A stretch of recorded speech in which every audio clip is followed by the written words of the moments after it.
If you'd like to support this podcast, you can do so by visiting kriskarl.com/podcast, where you'll find links to both Patreon and PayPal, where you can make donations. Any and all support is massively appreciated, and a huge thank you to everyone that has supported thus far.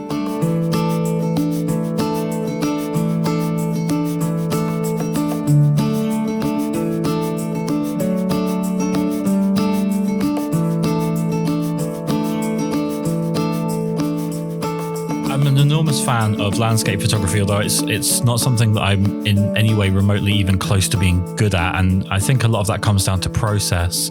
It's something that I don't give it the consideration I think it deserves. And I think that an awful lot of mental dexterity is required to do something like landscape photography, because you have to take into account so many different factors.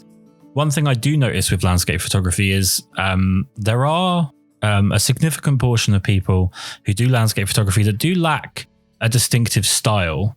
But when I found your work, I was so excited. There's a wonderful sort of anti-symmetrical minimalism, which we're going to really go into. I'm really, really excited to speak to you. But before we start with, all of the intricate details of what you do, how is it that you first found photography? What made you want to pick up a camera in the first place?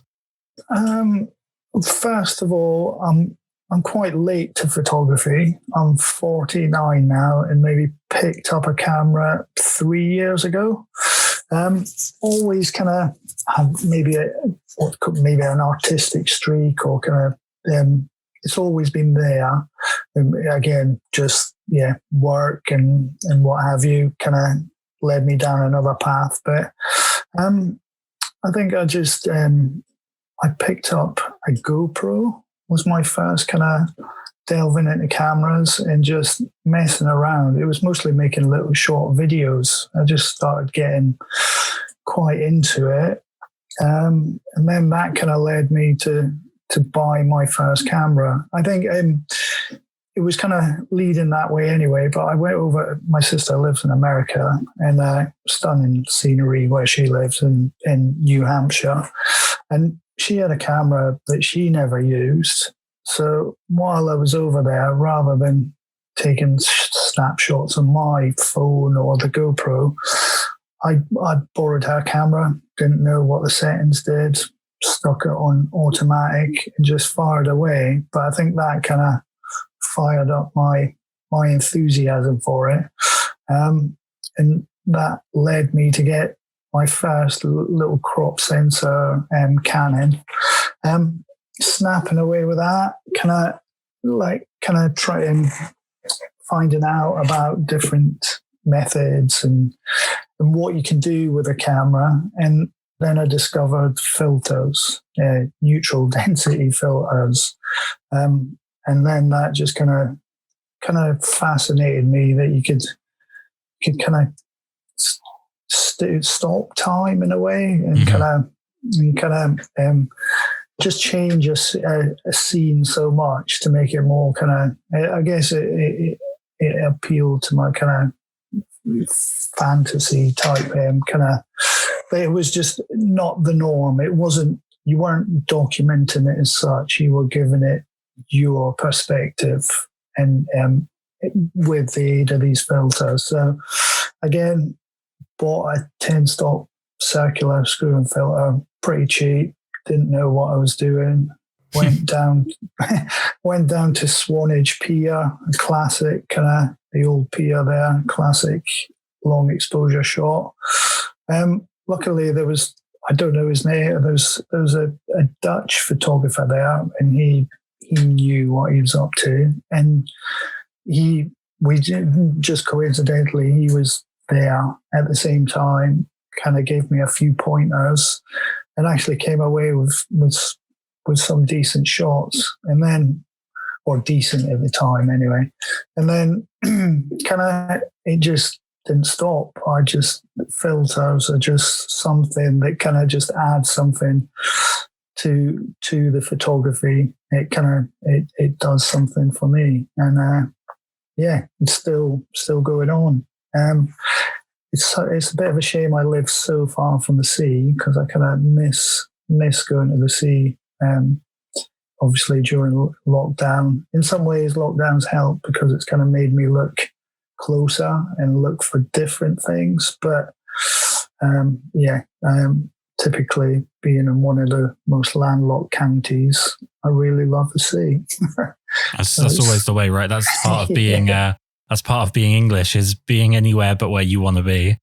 Absolutely. Yeah. Going back to the fascination with the ND filters and slowing time down, something about that's really interesting to me, and I photograph people primarily, so it's sort of really far away from where I feel comfortable. But I'm fascinated with how you find the compositions that you do, because obviously you're not documenting, like you said, what's there and how people see it, but you're sort of creating your own twist on it. So is it hard, especially in a country, I guess, as in some cases quite cramped like England, to find those isolated subjects that you can make those compositions?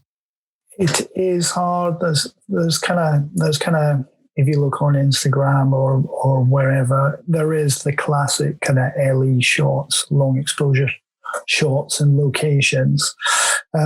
So yeah, this kind of tiny island, there's the classic ones, and then you do have to look harder for those shots. I think it being cramped, I guess you can, quite often, yes, sometimes there might be a subject that's surrounded by stuff you don't want, and I think that's when processing comes in, like Photoshop. You can, I tend not to put anything in, but I do take a lot out.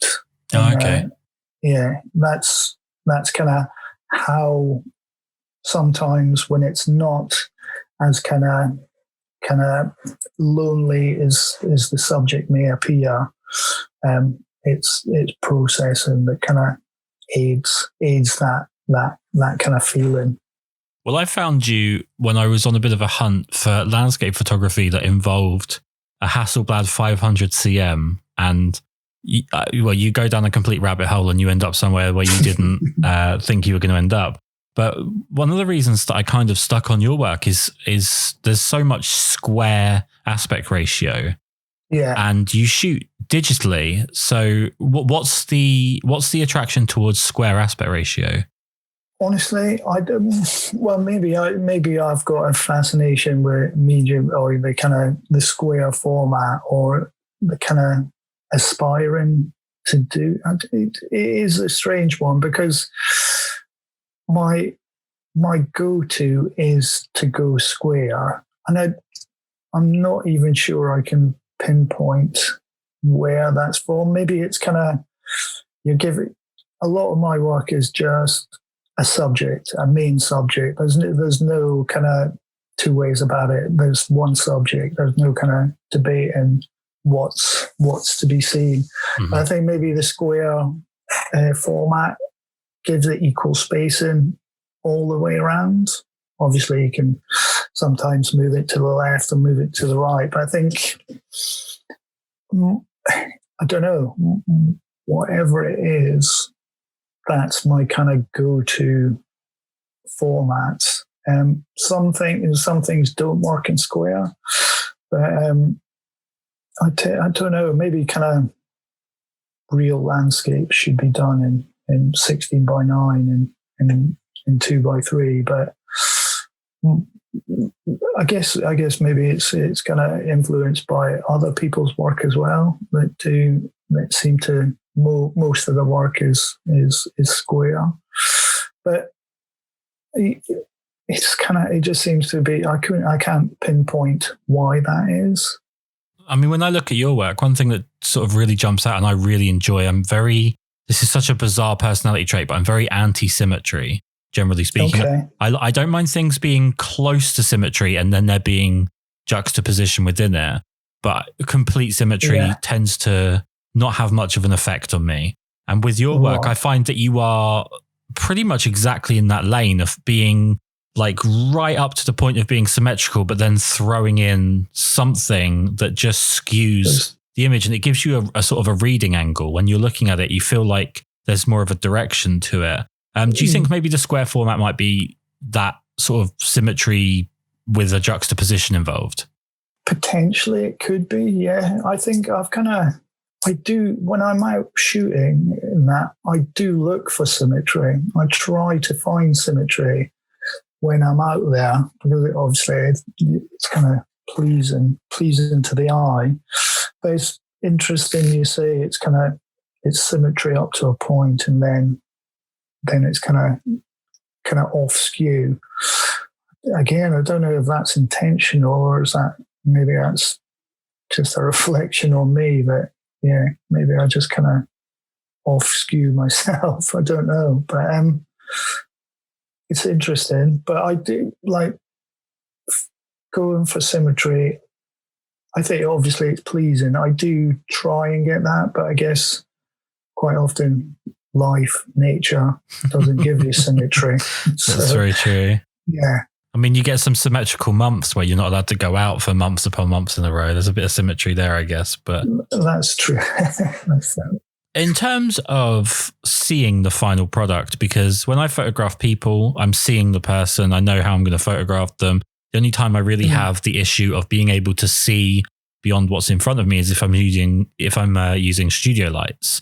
Yes. For what you're doing, you're going to have to see past a lot of the distractions, like the ones that you were saying about taking out in post, or just trying to find the calm sort of silkiness of the water compared to what you'll be seeing. Yes. How hard is it for you to see that end product from what you've got in front of you? And did it take you any amount of time to sort of train yourself to see the picture beyond the reality? I think it's kind of, I think it's probably just practice. If you're using filters and that, you can which filter to use, how long to use the filter for exposure to get what you want. I have or do tend to go for longer exposure, so it is complete. I want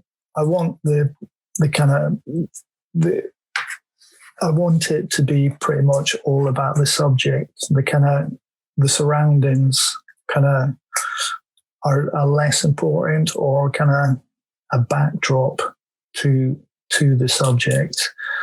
So I'm maybe changing that idea, but having a long exposure, sometimes I was like over 8 minutes I was exposing just to see what it looked like, but just to get everything dead flat.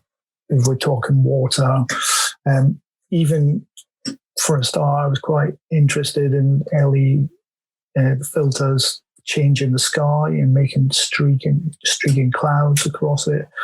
But now I was even going for like dead flat skies with maybe just like a gradient down the sky, just to purely focus on the subject itself. Mm-hmm. But I think when you're out there, when you when the wind's blowing and the waves are crashing, and it's you're trying to, I guess, through your camera, I'm just trying to control it as much as I can so that I can see that what I'm going to come away with is the subject I guess with a filter, like I say, in the slowing down time, calms down time as well. Everything goes slow motion, and then that's what you try and see. And it's that just maybe like, I guess, especially with the sea, it's just timeless. It just keeps going, and I guess that's the subjects being battered by the sea for time until they disintegrate. And quite often the sea will do that. So it's just showing the subject being like showing it how it's been battered all those years. Yeah. But just maybe the flatness and the calmness is maybe just a illusion that, it's Well, I mean, so often I find, and it's a real bugbear for me, but when people photograph something and they try and make it not about what it is. So, for example, quite often I see with landscape photography, in England, there's a lot of trying to make England look like a very bright, sunny, calm, colourful, saturated place. And yes, in actual fact, England isn't. It's and not to say that in a bad way, but it is what it is. And I think maybe that we're going through this kind of issue generally with identity, I think, as an entire society. But I think it might just be the case. Everyone's always trying to seem like they're something that they're not. And I feel like sometimes that's kind of pressed upon landscape photos. With you, I feel like you're really a genuinely English photographer in the sense that you showed Scottish. I do apologize. Let's say, well, if I'm English, I have to say British instead of Scottish because that's a scary thing, right? We have to claim everything being British. It's the Andy Murray syndrome. Absolutely. But there's this wonderful sort of cold pastel, slightly desaturated, earthy tones. What I see Britain as, not this like hyper saturated, hyper colorful, hyper bright place, but it's actually this moody, dark, interesting kind of earthy place. Was that like an intentional thing for you that you wanted to retain that feel, or is that something that's just naturally come through? No, I think that was a conscious decision. I think when I started with my camera, I kind of thought, I appreciated the landscapes and the huge vistas, and like people were always chasing the color in the sky and all that. And I thought that's what I was into. And then I kind of realized, but it was some of it was practical as well. I was like, well, I live in Buckinghamshire, miles from the coast, miles from hills, not the most interesting county. And to chase dramatic sunsets, sunrises, it's just not realistic. Right. And then it was kind of, obviously the fascination with the filters, what came along as well. And a lot of the places, like I spent far too much time on Google Maps, scouring the coast, look at like, oh, there's something with a shadow being cast in the sea. What is it?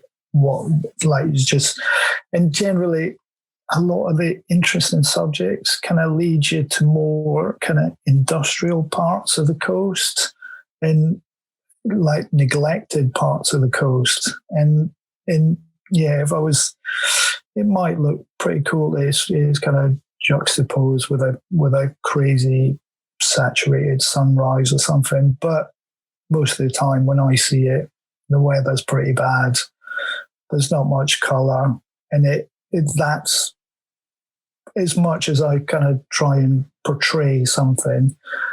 That side of it perhaps is true to life. It's pretty great, and that's how I see it. But saturated sunsets, and it was something that I thought I liked, and chasing color. It just doesn't appeal to me anymore. It's not what I want to look at. And just what do I want to see on my walls? I don't want to see saturated color or whatever. I want a bit more mood and just a bit more kind of mystery, I guess.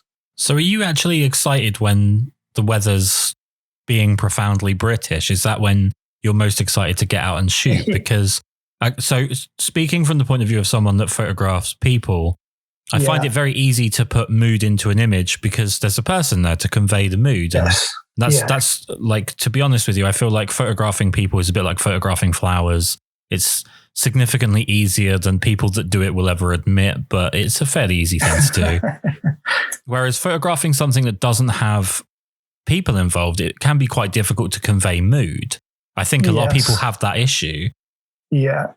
Is it the dramatic weather that makes you just want to grab your camera bag and head out, or do you try and make whatever the weather is look dramatic?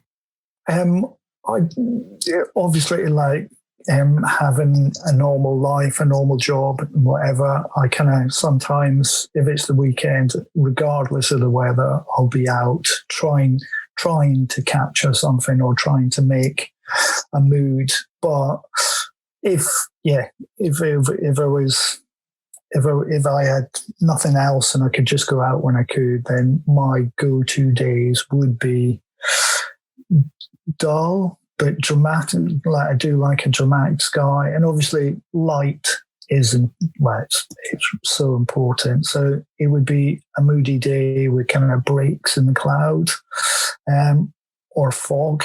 I love a bit of fog. That kind of adds, or it makes your life easier. It takes a lot of things away. You don't like processing, you don't have to process so much. And like I say, with lockdown, I've been going into my local woods, which I've always struggled with shooting trees and that. But on a foggy day, and you can go into the woods, then that is just another realm. Again, it's something I've only kind of experienced a few times, but it was something I'd like to do more of. As far as British weather, it kind of suits what I do. Yeah, and the only thing I don't like is wind. Really, it's kind of. If you've got your tripod set up and and you're doing a long exposure and it's blowing a gale, then if your lens shakes any, and then you've got a 4-minute exposure that's just a massive blur on your screen, then it's annoying. I mean, as a wedding photographer, I can handle all weather but wind, so I'm there with you 100%. You're with me, yeah. No, absolutely. I mean, you've mentioned gear a couple of times. Now you've talked about filters and stuff. I don't, with the podcast, I don't tend to venture too far into gear because I think it's something, especially with people photography, it's focused on way more than it should be. But for what you're doing, I feel like it's actually quite an important avenue to go down. So in terms of what you're taking out with you on a typical shoot, camera, lenses and filters, what do you have with you? Right. My camera is a Sony A7R3. It's decent, good bit of kit. Mirrorless camera. I've just got one bag. I just try and take everything that I've got because I never know what to expect. You might shoot something that's close by and then you might see something way off in the distance and you think that's far more interesting. So I've got a 16-35. That's my widest lens. That's 2.8. Then I have a 24-105 f4, and then 70-200 f4. And I do have all of those lenses are Sony as well, so native lenses. And then I've got a Sigma 100-400 lens, which I take. That's the one. It kind of doesn't come out so much if I have it because it's all those lenses, etc. It is a heavy backpack. So, along with that, I have case filters. A lot of people use Lee filters, but I changed to case, and there's zero color cast on these filters. So filter wise, I have ND filter. I have a 6-stop, a 10-stop, and a 16-stop, and a circular polarizer. And that's pretty much all I kind of need, really. Anything. I don't think, like with a 16-stop, I can get up to 8-minute plus exposures, and that's plenty long enough. I have a remote shutter with that, obviously, just so it you can go to those lengths. Yep. What else do I have? If I jump back there on the switch to mirrorless, something that I worked with DSLRs in my actual work for about 6 years, and switched to mirrorless mostly to appease my wife who shoots with me, and she wanted to go for mirrorless. So but I there's some wonderful functions of mirrorless that I think are really overlooked. One of which I imagine applies to you, which is the ability to shoot through NDs and actually be able to see your composition, which on a DSLR, if you're especially working with a higher end sort of, the 10 stop, you can't see it. That's it. Is that one of the main reasons that you went for mirrorless? I'd love to say for all those reasons, but like I say, I kind of like 3 years ago, I had my little Canon, and then there was just the buzz about mirrorless, and Sony were kind of leading the way at the time. Not knowing too much, to be honest, I kind of jumped in there and just bought it, and then I think it was more kind of, I bought it and then realized the benefits rather than nice. Knowing the benefits and going out and buying that specific camera. So it was a bit, I think it was at the time, Sony was kind of leading the field with the mirrorless. Oh, I've had the A7R III, and it's a wonderful camera. I shoot with the A7 III now, and it's like a spaceship. It's so wonderful at taking so much off your hands. Absolutely. If we could talk about like your typical shoot day. Yeah. So I'm obviously, because you're shooting long exposures and you're looking for interesting weather, I feel like maybe you're not someone that's getting up at 3 a.m. to go and hike to a location. Oh no, I do. Yeah. You no, do? I do like to get, I think maybe that's maybe partly weather. I do, and partly just being on my own, and kind of, or more of a guarantee that there's not going to be anybody else around. I quite like that. When I'm shooting, I prefer, I don't know, I'm not a solitary creature most of the time, or by nature, but just when I'm with my camera, I kind of prefer it. I think I just kind of, and I do find like I'm much more out in the mornings than I am like evening times. Good, like blue hour coming into sunrise, and that the light is more interesting at both ends of the day, definitely. But I think, well, naturally I'm an early bird anyway, so that's my go-to. I'm not so keen on the hiking, but yeah, I'll definitely get up early and kind of aim to get somewhere for first light or around that time. I mean, you said earlier about being on Google Earth and doing your scouting that way. Is that something that you still do quite often? And how much planning goes into each image? There is quite a bit of planning, really. My kind of like Google Maps is a kind of, I love looking at maps. It's just a thing I do. I don't know why. Always, even as a kid. But it's kind of, you scour the coastline or kind of anything that kind of looks interesting. If you find something, you kind of Google it, see if there's anybody else taking a shot, or look on Instagram, see if anyone's taking a shot. And then the next thing, especially with the coast, is checking tide times, like keeping an eye on when high tides are. If they coincide with sunrise or sunset, like, and some subjects suit high tide, some subjects suit when the tide's further out or when it's completely out. But I always check with the tide. Plus, being on the coast, it's for safety as well. It's good to know when the tide is. It's just to be aware of what the tide is doing, if it's going out, coming in, etc. And then I've got photo pills. Is it photo pills? The app. I don't know if you've heard of that. I haven't.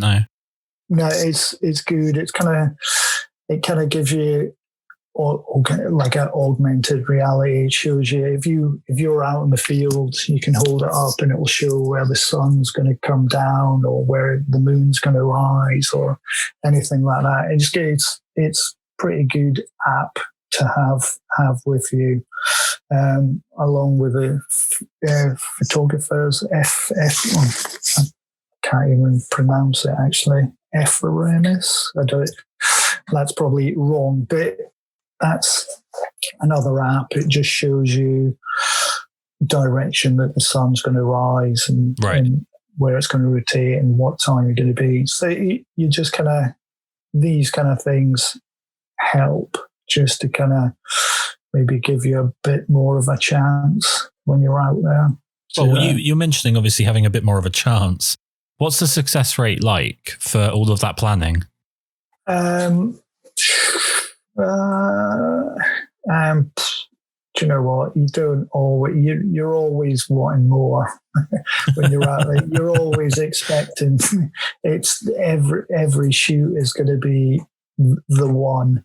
It's going to be It's going to be amazing. And my success rate is probably more than I probably think, but I think in a way it's going to help. It keeps the hunger going that you think it's not been as good as you think. So it makes you go out again, or it makes you think about like, how could it have been done differently, or kind of, and obviously once you've been to a location, that's, you're kind of like, you could think, I should have got there earlier, or something like being actually physically there, or there's nothing like it. So I don't, because of where I am, I know other people kind of go for recce's and go out sussing out a place before they can, but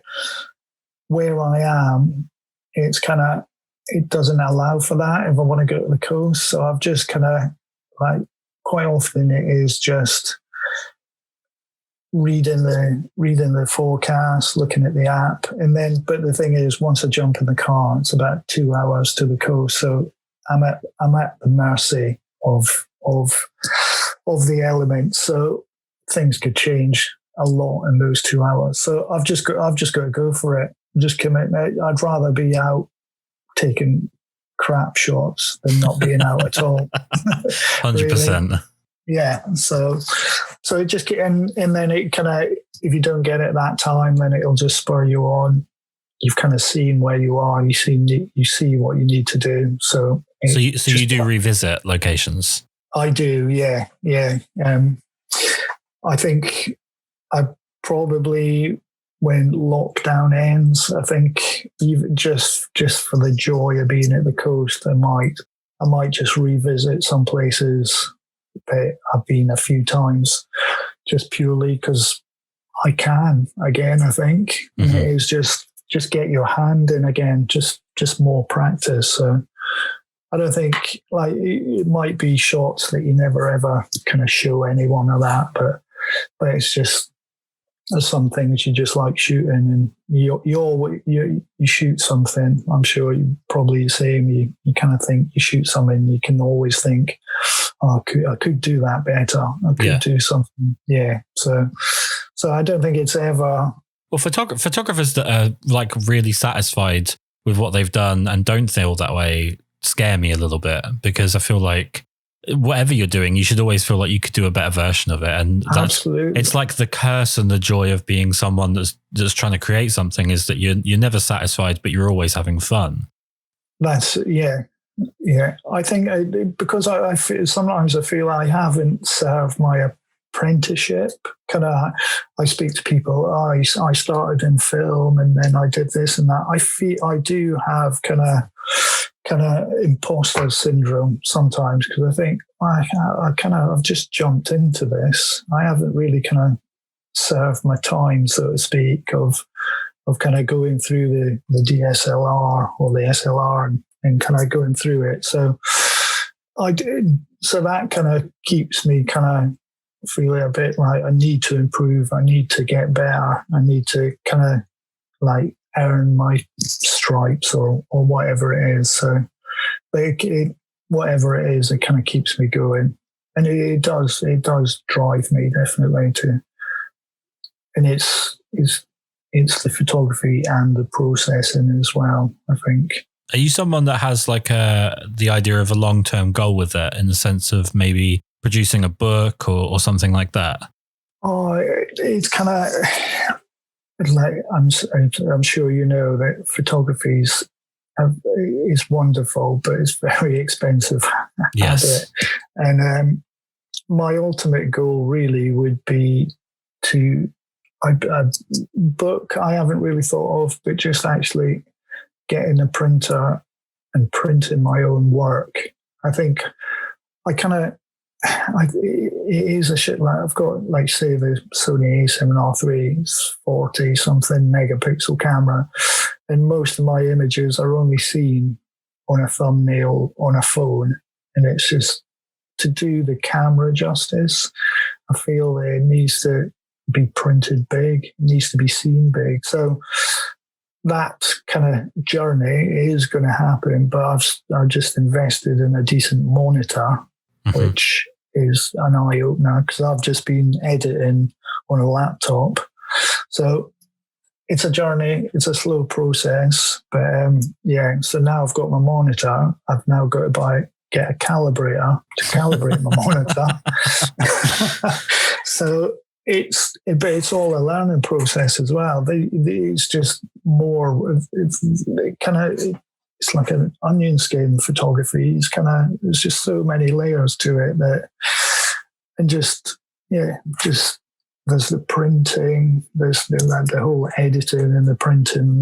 That's just a realm that I've only just delving into now. So that's a whole other, and just the whole disciplines of photography.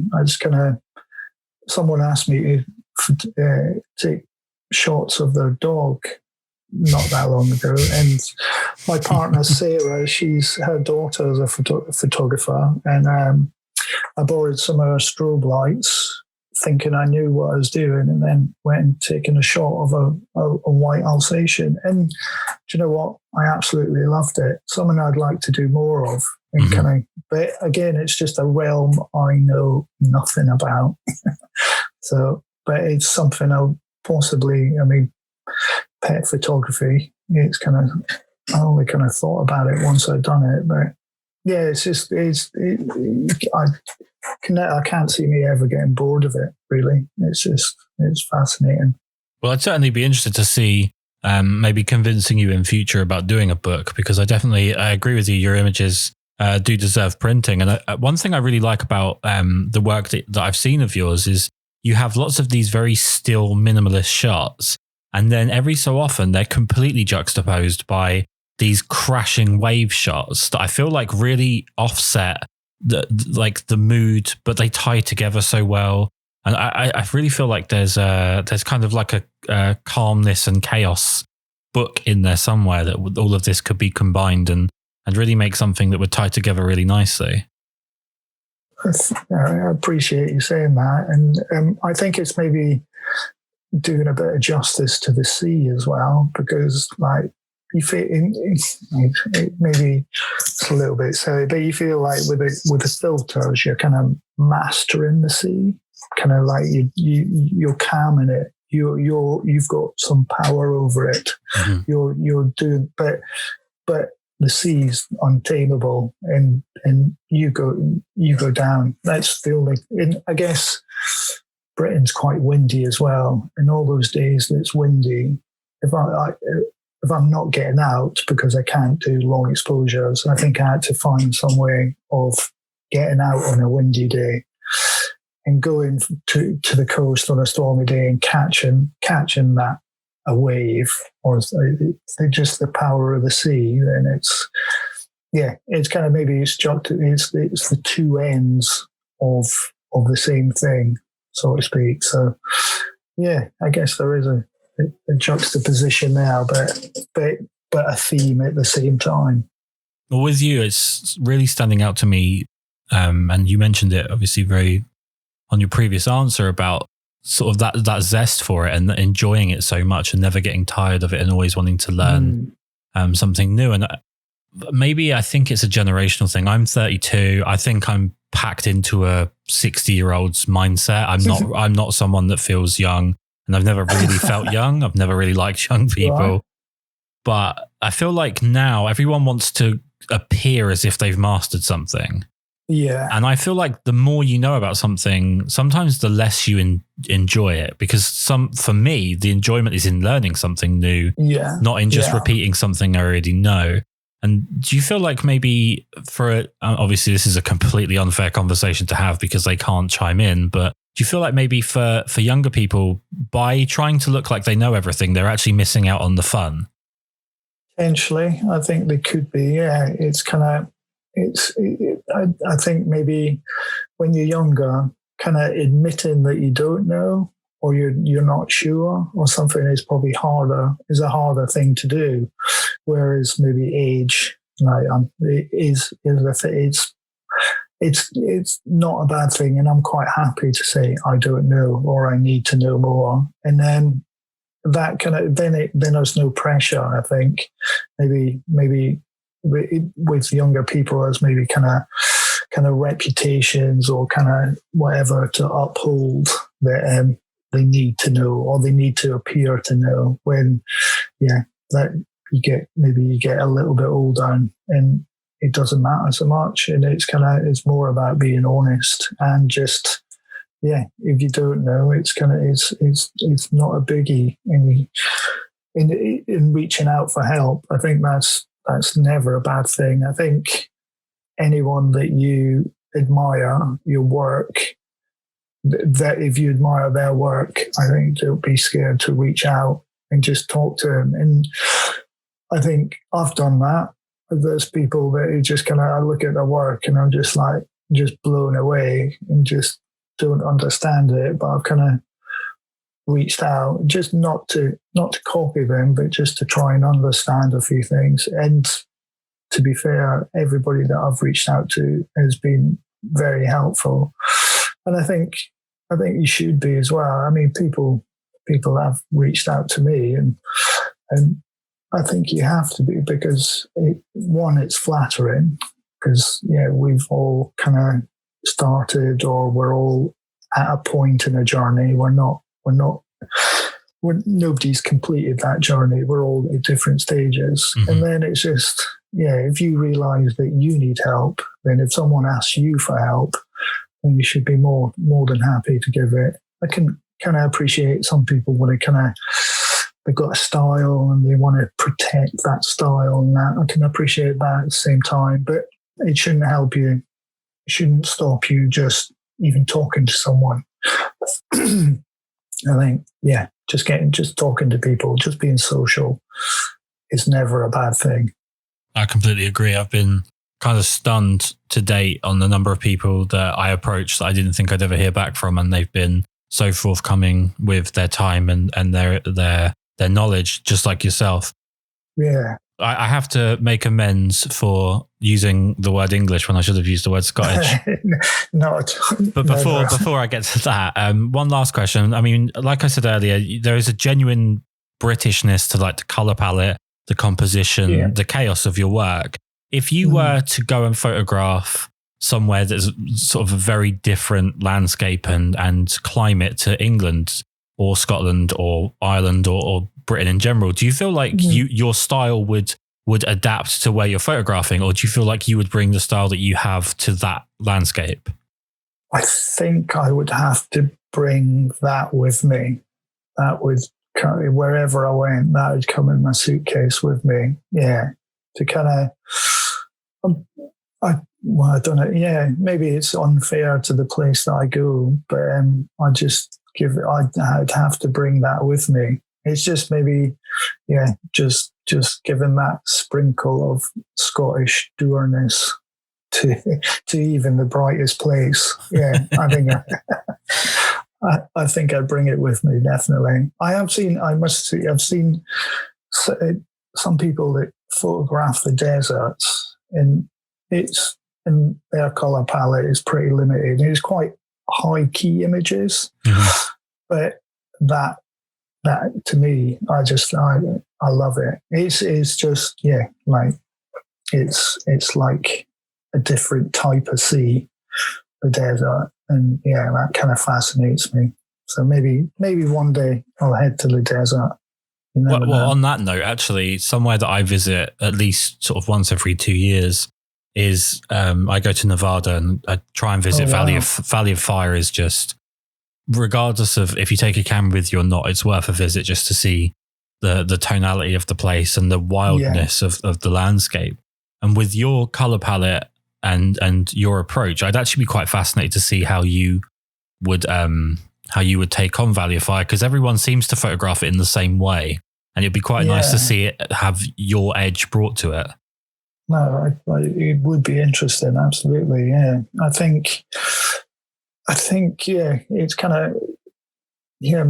of, maybe even just the word desert is kind of, it's implanted the kind of bright blue sky, the yellow of the sands and that. But I think there's probably times, if you spend long enough out there, you could probably see difference there, and you could probably interpret that away. I'd love to. Yeah, it would be so far removed from anything I've ever done before. So it'd be interesting. Well, like I said earlier, it's been so wonderful to have so many people give up their time and their knowledge for this, and to add you to the list is a real honor. Again, a massive apology for using the word English. We all know the damage that can cause, but... Do you know what? Now I've lived more of my life in England than I have in Scotland, so I'm just pleased you've accepted me down here. Well, you're very welcome, especially with photography like yours. You're extremely welcome. Now we can call you British and claim you as our own. Absolutely. That's what to do. And I really appreciate you reaching out and asking me to do this, because, it's kind of, again, like I say, it's kind of humbling that people want to hear or want to speak to me about it. So I'm more than happy and very pleased you have. So thank you. That's fine. I mean, this is the most important part of the podcast, is to basically funnel as many people as possible towards your work. So to tell people where they can go to see what you do, where's the best place for people to find it? I haven't got a website yet. That's in the pipeline, but it's just Instagram. 23 Martian, Martian. It was always just Martin with an extra A. I was never expecting to have photography on my Instagram.